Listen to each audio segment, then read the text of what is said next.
प्यारे दोस्तों, मेरी एक सच्ची कहानी सुनो। मेरा नाम रूहान है। ये बात उस वक्त की है जब मैं एमए कर रहा था। घर के हालात बहुत तंग थे। मेरे बाप का बचपन में ही इंतकाल हो गया था और मेरी माँ सिलाई का काम करके मुझे पाल रही थीं। घर की माली हालत को संभालने के लिए मैंने ट्यूशन पढ़ाना शुरू कर दिया था। मैं दिन भर क्लासों में मसरूफ़ रहता और शाम को बच्चों को पढ़ाता ताकि कुछ इजाफी पैसे कमा सकूं। जिंदगी की ये जद्दोजहद मुझे सख्त बना रही थी, मगर मैंने कभी हिम्मत नहीं हारी। एक दिन मेरे उस्ताद साहब, जो यूनिवर्सिटी में प्रोफेसर थे, ने मुझे अपने ऑफिस में बुलाया और कहा, बेटा रूहान, मेरी इकलौती बेटी है जो 11वीं क्लास में पढ़ती है। तुम उसे ट्यूशन पढ़ा दो, मैं तुम्हारा एहसान मानूंगा। मैं हैरान हो गया कि उस्ताद साहब खुद एक अच्छे प्रोफेसर हैं, फिर भी अपनी बेटी को खुद क्यों नहीं पढ़ाते। उन्होंने मुस्कुराते हुए बताया, बेटा वो बहुत शरारती है, मेरी बात नहीं सुनती। तुम नौजवान हो, शायद तुम्हारा कहना मान ले। उन्होंने मुझे अच्छी फीस का वादा भी किया, जो मेरे लिए बहुत ज़रूरी थी। मैंने फ़ौरन हाँ कर दी, क्योंकि ये मौका मुझे माली तौर पर मदद दे सकता था। शाम को मैं उनके घर पहुंचा। उस्ताद साहब ने मुझे ड्राइंग रूम में बिठाया और कहा, बैठो बेटा, मैं बेटी को भेजता हूँ। कुछ देर बाद दरवाज़ा खुला और एक ऐसी लड़की अंदर आई कि मेरी आंखें झपकना भूल गई। वो इतनी खूबसूरत थी कि लगता था जैसे कोई आसमानी परी ज़मीन पर उतर आई हो। उसकी बड़ी बड़ी आंखें, गुलाबी होंठ और लंबे बाल देखकर मैं मबहूत हो गया। वो शर्माते हुए मेरे सामने बैठ गई। मैंने अपनी हवास संभालते हुए पूछा, तुम्हारा नाम क्या है? उसने हल्के से सर झुकाकर कहा, सर मेरा नाम सहर है। मैंने अदब से बात की, उसे पढ़ाया और फिर वापस घर चला गया। मगर उस रात सहर का चेहरा मेरी आंखों के सामने घूमता रहा। उसकी मासूमियत, उसकी मुस्कुराहट, सब कुछ मुझे बेचैन कर रहा था। मैं सोचता रहा कि क्या ये पहली नज़र की मोहब्बत है, मगर मैंने खुद को समझाया कि ये सिर्फ एक तालिबा है और मुझे अपनी जिम्मेदारी निभानी है। अगले दिन जब मैं ट्यूशन के लिए गया तो सहर घर में छोटी सी फ्रॉक शलवार कमीज में खेल रही थी। मुझे देखते ही वो शर्म से अंदर भाग गई और कुछ देर बाद लंबी शर्ट पहनकर वापस आ गई। उसने बताया कि कल फिजिक्स का टेस्ट है। मैंने उसे खूब तैयारी कराई और कहा, अच्छे नंबर लाने हैं वरना सजा मिलेगी। वो हंसते हुए बोली, सर जो सजा देना चाहें दे देना, मैं मान लूंगी। उसकी ये बात सुनकर मुझे अजीब सा लगा, मगर मैंने नज़रअंदाज कर दिया। अगले दिन जब टेस्ट का नतीजा आया तो सहर फेल हो गई। मैंने बनावटी गुस्सा दिखाते हुए कहा, ये क्या किया तुमने? वो मासूम से लहजे में बोली, सर सजा दे दीजिए, जो मर्जी हो मान लूंगी। उस वक्त कमरे में हम दोनों अकेले थे। मेरा दिल बहकने लगा। शैतान ने मुझ पर हमला कर दिया। मैंने आहिस्ता से कहा, अच्छा तो करीब आओ। वो भोली भाली लड़की मेरे पास बैठ गई। मैंने पूछा, उम्र कितनी है? उसने कहा, 18 साल। फिर मैंने पूछा, जो सज़ा दूंगा घर वालों को बताओगी? उसने सर हिलाया, नहीं सर, कभी नहीं बताऊंगी। उसके गुलाबी होंठ, मासूम आंखें और करीब बैठी सांसों की गर्मी मुझे पागल कर रही थी। दिल चाहा कि उसे बाहों में भर लूं, मगर अचानक मेरी माँ की दी हुई तरबियत याद आ गई। वो मुझे हमेशा कहती थी कि अमानत की हिफाजत करना सबसे बड़ी जिम्मेदारी है। मैंने गहरी सांस ली और कहा, नहीं सहर, आज माफ़ करता हूँ। आइंदा ऐसा हुआ तो सज़ा ज़रूर मिलेगी। वो मुस्कुराकर उठी और पढ़ाई शुरू हो गई। इस वाक़े ने मुझे अंदर से हिला के रख दिया। मैंने सोचा कि नौजवानी की ये उम्र बहुत नाजुक है, जहाँ जज्बात बेकाबू हो सकते हैं, मगर मैंने खुद को संभाल लिया। कुछ दिनों बाद उस्ताद साहब ने मुझे बुलाया और कहा, बेटा मुझे कुछ दिनों के लिए शहर से बाहर जाना है। सहर को तुम्हारे घर छोड़ना चाहता हूँ। तुम पे मुकम्मल भरोसा है। उसके टेस्ट चल रहे हैं, तुम पढ़ाई भी लिया करोगे और तुम्हारी माँ उसका ख्याल रख लेगी। मैं घबरा गया, मगर उस्ताद साहब की आंखों में एतबार देखकर हाँ कर दी। शाम को मैं सहर को अपनी माउंटेड साइकिल पर घर ले आया। उसे पीछे बिठाया तो उसने एक हाथ मेरे कंधे पर रख दिया, जो मुझे अजीब सा लगा। दिल धड़क रहा था, मगर मैं खामोश रहा। घर पहुंचकर मैंने माँ को सारी बात बताई तो माँ परेशान हो गई। बेटा, मुझे तो कल रिश्तेदारों की शादी पर दूसरे शहर जाना है, 4-5 दिन बाद वापस आऊंगी। अब ये लड़की अकेली कैसे रहेगी?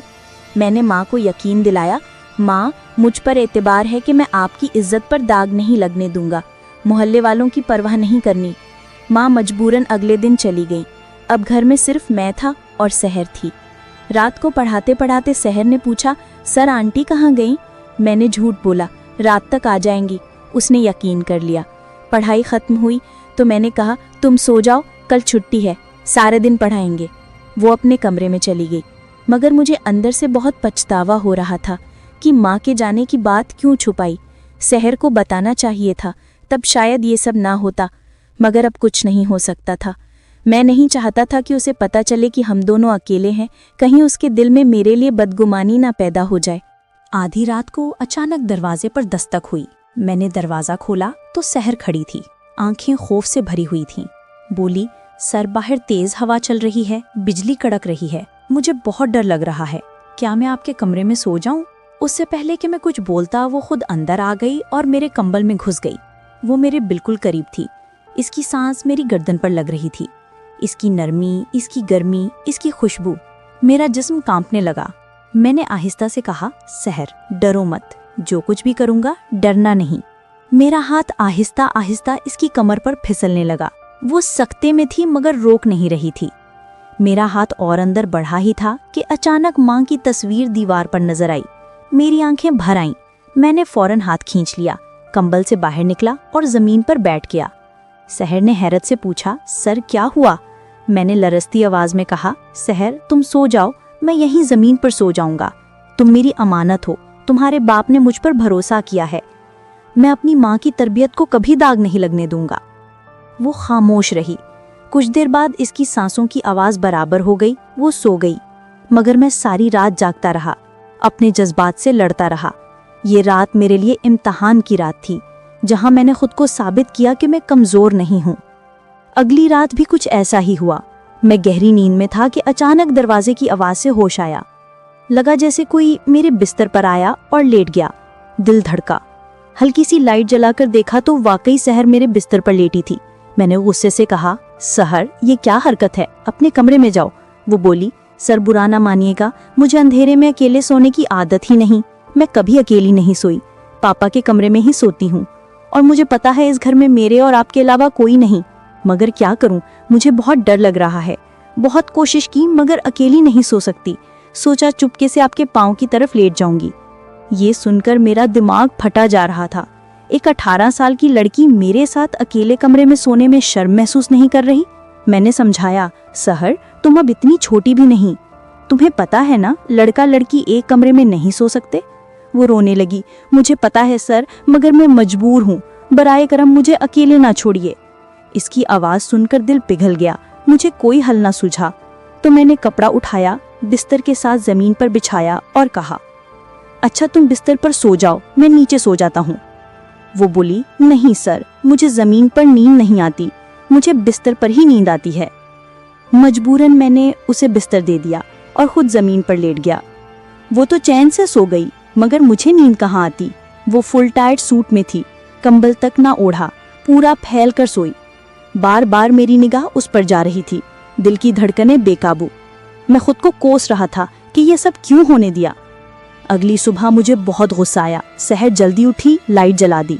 मैंने फैसला कर लिया कि आज इसे सख्त डांटूंगा, यहाँ तक कि थप्पड़ भी मारूंगा ताकि दोबारा रात को मेरे करीब ना आए।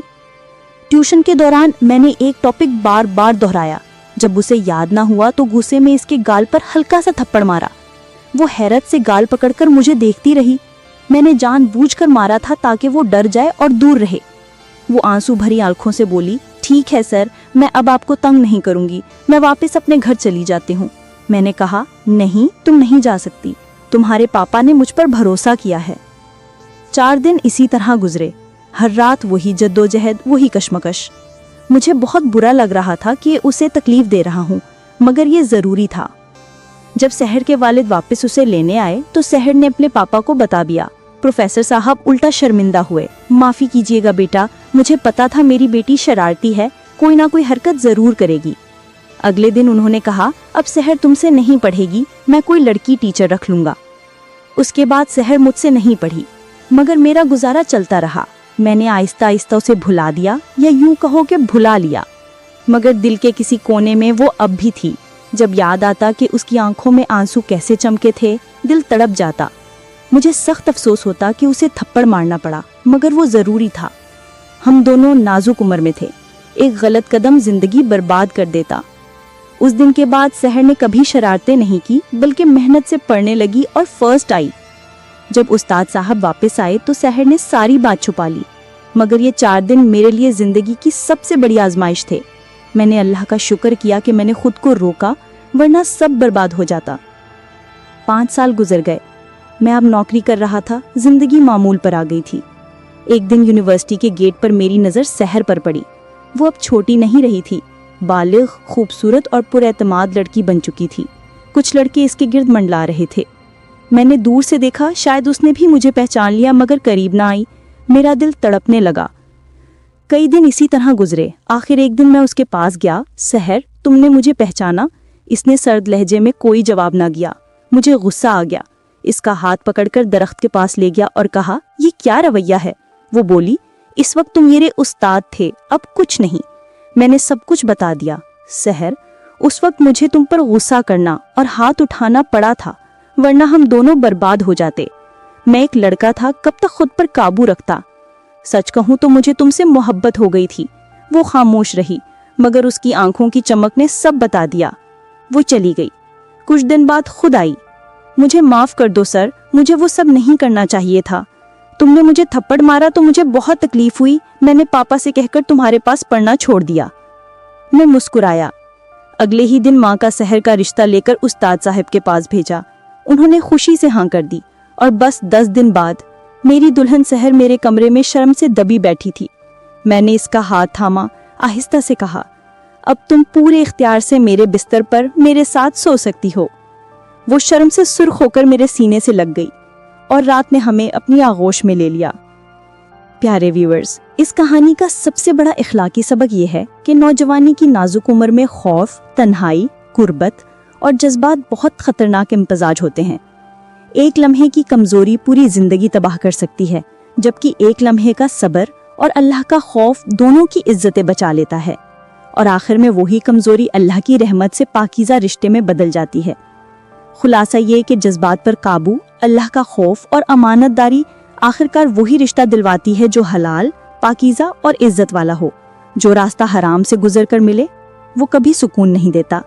जो रास्ता सब्र और तकवा से गुजर कर मिले वही हकीकी खुशी और बरकत लाता है।